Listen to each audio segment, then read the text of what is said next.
You know, something you just said about I'm me.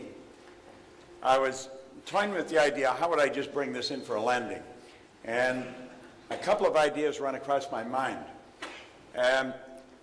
There's people here that you're holding yourself back. There's something in you that wants out. You want to do something bigger than you're doing. I mentioned in the talk at one point that I was very shy and quiet, withdrawn. I wouldn't hold my hand up and ask a question in a crowd.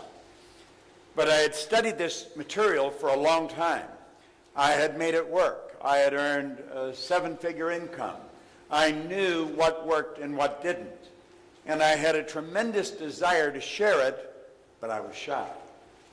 And I was at the O'Hare Hyatt in Chicago at a conference, and Bill Gove was speaking at the conference. Bill's gone now, but he was considered the Frank Sinatra of public speakers. He was probably one of the greatest speakers that ever lived.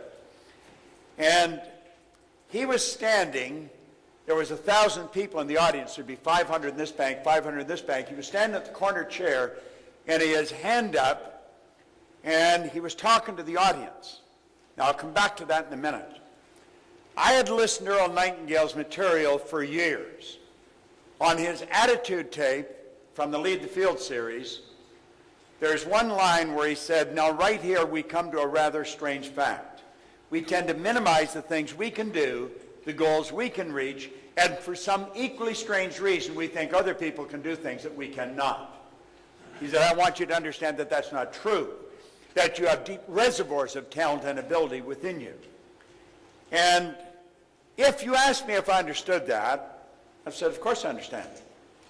I could repeat it. I had heard it so often. But here I was in the back of the room, and I was watching Bill Gove. He had a handheld mic, and he's looking at the audience, and he said, if I want to be free, I've got to be me.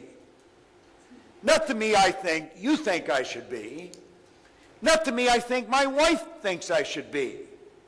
Not the me I think my kids think I should be. If I want to be free, I've got to be me.